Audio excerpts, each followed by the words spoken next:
Olá, meus queridos, estamos de volta com mais uma aula falando de tudo que é bom, falando de física. Hoje, esse belo negro que vos fala, professor Sandrão de Bangu, vai tratar da termodinâmica, mais especificamente da primeira lei da termodinâmica. Falaremos de trabalho, falaremos de quantidade de calor, falaremos de variação da energia interna e, é lógico, da primeira lei da termodinâmica. Vamos ver esse novo conteúdo? Vamos embora! Trabalho de um gás. Então, nós, a partir de agora, veremos dois tipos de trabalho. O trabalho de um gás sob pressão constante e sob pressão variável. O trabalho de um gás depende basicamente de duas das variáveis de estado. Quais são elas? Pressão e volume. Então, o trabalho de um gás, ele depende que haja uma pressão sobre o gás e que essa pressão produza uma mudança no volume do gás, ou seja, que haja uma variação no volume do gás. Então, o trabalho de um gás, ele é calculado desta maneira aqui, ó. Trabalho é igual a pressão vezes a variação do volume. Ou, variação de qualquer coisa é final menos inicial. Então, trabalho é igual a pressão do gás vezes o volume final menos o volume inicial. Então, dessa maneira, eu calculo o trabalho sob pressão constante. E aí nós temos algumas características do trabalho de acordo com o que ocorre com o seu volume. Então, se durante a minha transformação gasosa o gás sofrer um aumento no seu volume, o que vai acontecer? O volume final vai ser maior do que o volume inicial. Consequência disso, o gás sofreu uma expansão, ele aumentou o seu volume. Então, toda vez que o gás sofre uma expansão, ou seja, que o seu volume aumenta, o gás ele realiza trabalho. Então, quando ele realiza trabalho, significa que o trabalho ele é positivo. Agora, se o gás tem o seu volume diminuído durante essa transformação, ou seja, se o volume final é menor do que o volume inicial, então o gás sofreu uma compressão. Então, se ele diminuiu o seu volume, sofreu uma compressão, isso significa que ele foi forçado a ter o seu volume diminuído, né? Então, isso significa que ele sofreu trabalho. Toda vez que se disser que o gás sofreu trabalho, isso significa que o trabalho é negativo. E agora? Se durante a transformação o volume inicial for igual ao volume final, ou seja, não houver alteração no seu volume, isso significa que ele está passando diante de uma transformação do tipo isovolumétrica, ou isométrica, ou isocórica. Isso significa volume constante. Então, toda vez que a transformação for a volume constante, uma transformação isovolumétrica, o gás ele não vai realizar trabalho e nem sofrer trabalho. O trabalho vai valer zero. Então, vamos entender aqui. Se o gás tem o seu volume aumentado, significa que o volume final é maior do que o volume inicial. Então, significa que essa diferença aqui vai ser positiva. Consequentemente, eu terei um trabalho positivo, um trabalho maior do que zero. Se eu tenho uma compressão, ou seja, o volume final é menor do que o volume inicial, essa diferença de volume vai me dar um valor negativo, porque o volume inicial é maior. Então, eu vou ter um resultado negativo aqui. Consequentemente, eu terei um trabalho negativo, um trabalho menor do que zero. E quando não houver mudança no volume, ou seja, volume inicial igual ao volume final, uma transformação isovolumétrica, o gás não realiza nem sofre trabalho. O trabalho vai dar zero, porque isso aqui é igual a isso. Então, a diferença de coisas iguais dá zero, né? Então, esse produto vai dar zero, meu trabalho dá zero. Então, nós temos que na expansão, o trabalho é positivo, aumento de volume do gás. Na compressão, diminuição de volume do gás, o trabalho é negativo. E na transformação isovolumétrica, volume igual, o trabalho é zero. Beleza? Durante uma transformação, se a pressão variar enquanto o volume também varia, o trabalho ele não vai poder ser calculado da maneira que nós vimos anteriormente. Então, como é que eu vou calcular esse trabalho?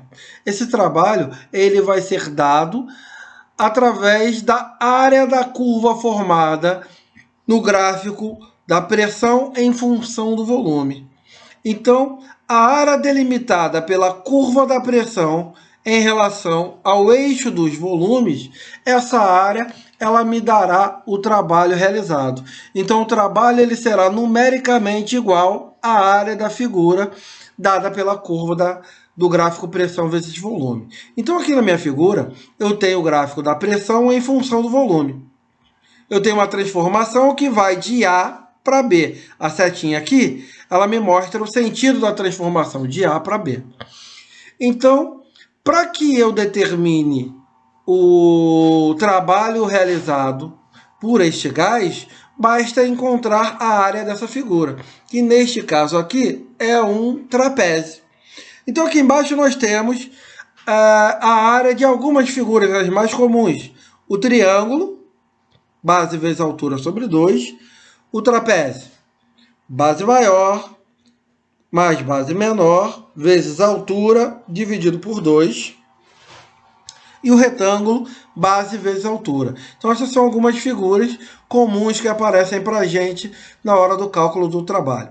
Uma coisa importante, lembra que o trabalho ele pode ser positivo ou negativo. O gás pode realizar trabalho positivo e ele pode sofrer trabalho, seja trabalho negativo. Tudo vai depender do sentido dessa transformação. Então aqui, quando eu tenho uma transformação de A para B, isso significa que o volume 2 é maior do que o volume 1. Então isso significa que o volume final é maior do que o volume inicial, ou seja, o gás está sofrendo uma expansão, um aumento de volume. Então, neste caso, o trabalho é positivo. Se a transformação fosse de B para A,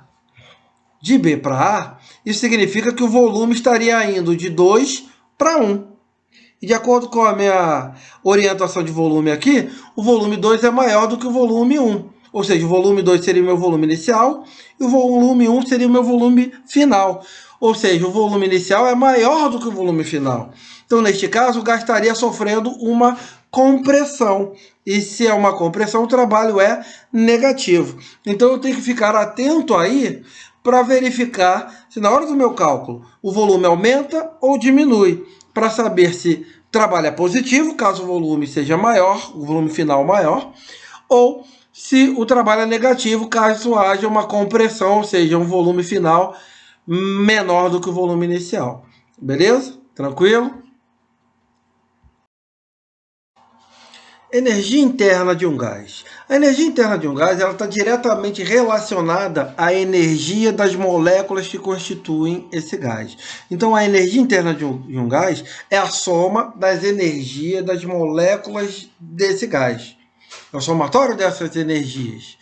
Bem, e como é que a gente calcula essa energia? A energia interna do gás é representada pela letra U. No sistema internacional, qualquer forma de energia é medida em joules, né? Então, como é que eu calculo essa energia?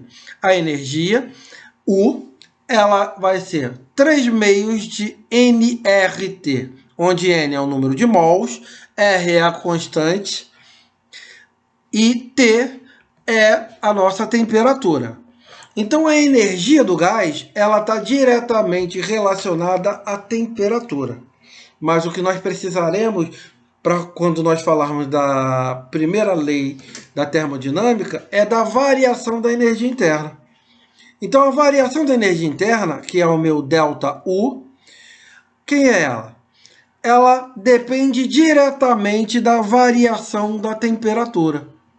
Então, a variação da minha energia interna, ela é 3 meios de NR vezes a variação de temperatura. E variação da temperatura, que é a temperatura final, menos a temperatura inicial. Então, o que eu preciso saber dessa relação entre temperatura e energia interna? Bem, se a temperatura do gás ela aumenta, ou seja, a temperatura final do gás é maior do que a temperatura inicial, a energia interna do gás também aumenta. Isso significa que eu tenho uma variação de energia interna positiva. Se a temperatura do gás diminuir, ou seja, a temperatura final do gás é menor do que a temperatura inicial, isso vai implicar em uma energia interna do gás também com diminuição. Então, eu tenho aqui que a minha energia interna ela vai ser negativa. Ela vai ser menor do que zero. Eu tenho uma energia interna negativa. E se a minha energia interna não sofrer nenhum tipo de alteração, isso significa que também não houve alteração na temperatura. Ou seja, se a temperatura final for igual à temperatura inicial, ou seja, uma transformação do tipo isotérmica, temperatura constante, isso significa que a energia interna do gás também não vai variar. Ou seja, a variação da energia interna do gás é zero. Então vamos lá, vamos relacionar.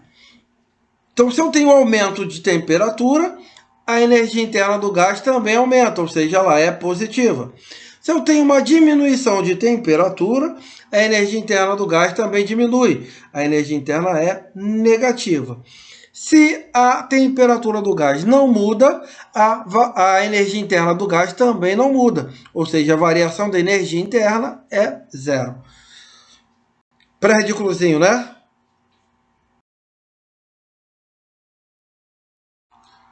Durante uma transformação, o gás ele pode perder ou ganhar calor.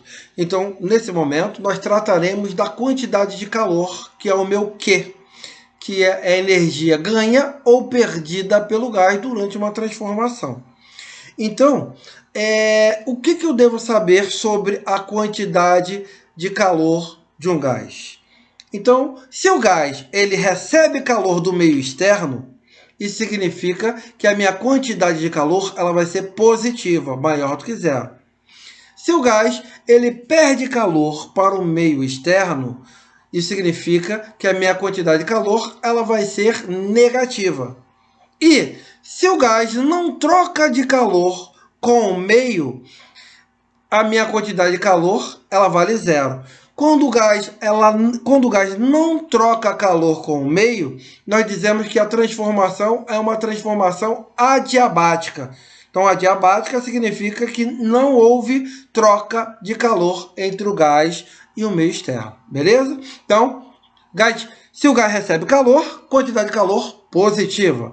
Se o gás perde calor, quantidade de calor negativa. Se o gás não troca calor com o meio, quantidade de calor é zero.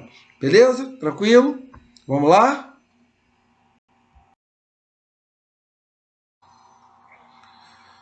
Quando um gás ele recebe calor, o que acontece com a energia? Calor é energia. Então, parte dessa energia recebida é transferida para as moléculas do gás, né? Fazendo com que haja uma variação da energia interna do gás. E pode ter por consequência ainda a realização de trabalho, né, promovendo um aumento ou uma diminuição no volume deste gás.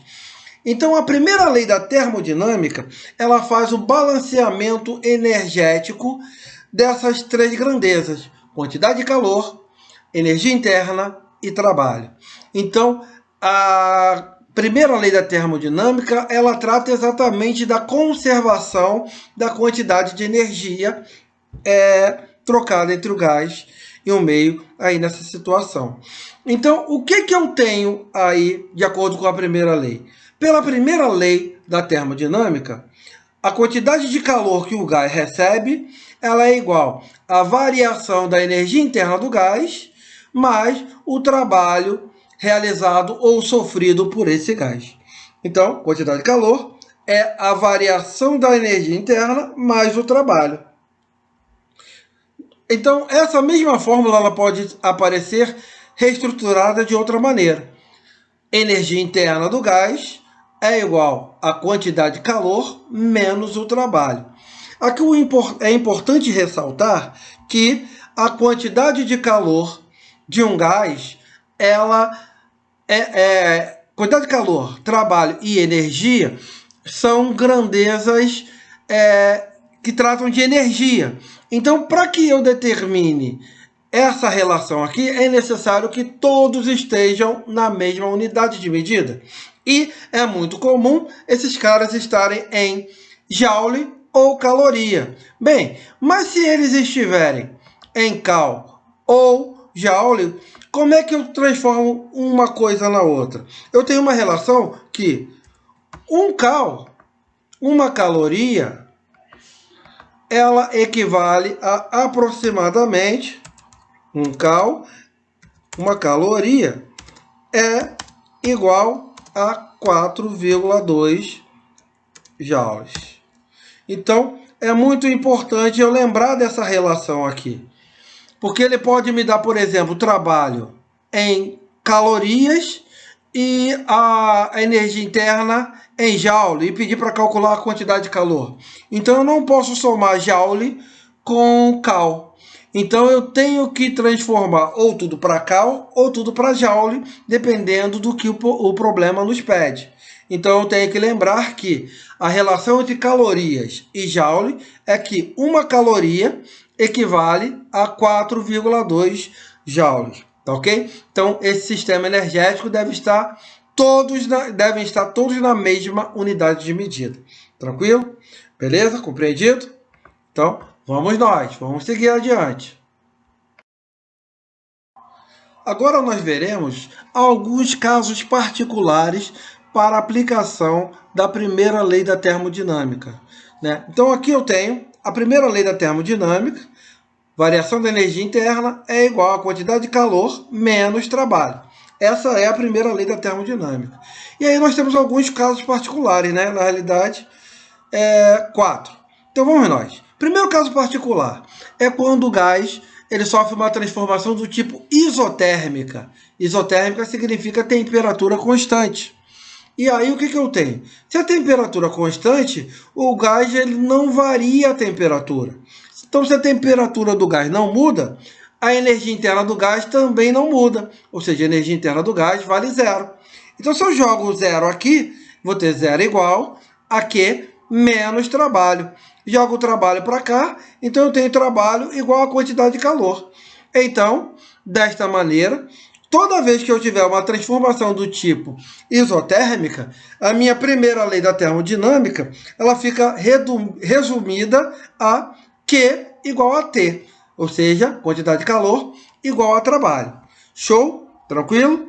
A nossa segunda transformação particular é a transformação do tipo isométrica, ou isovolumétrica, ou isocórica.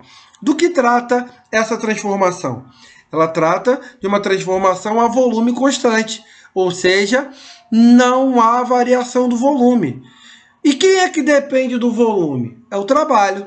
Trabalho, lembra? É pressão vezes variação do volume. Então, se o volume não varia, se a variação do volume é zero, isso significa que o trabalho é zero. O gás não sofre e nem realiza trabalho. Então, se o trabalho é zero, eu jogo aqui na primeira lei da termodinâmica. Então, no lugar do trabalho, eu boto zero. Então, vai ficar ΔU é igual a Q menos zero. Isso vai se resumir a variação da energia interna igual à quantidade de calor.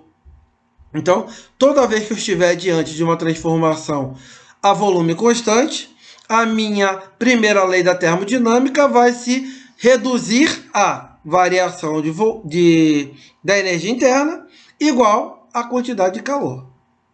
Ok?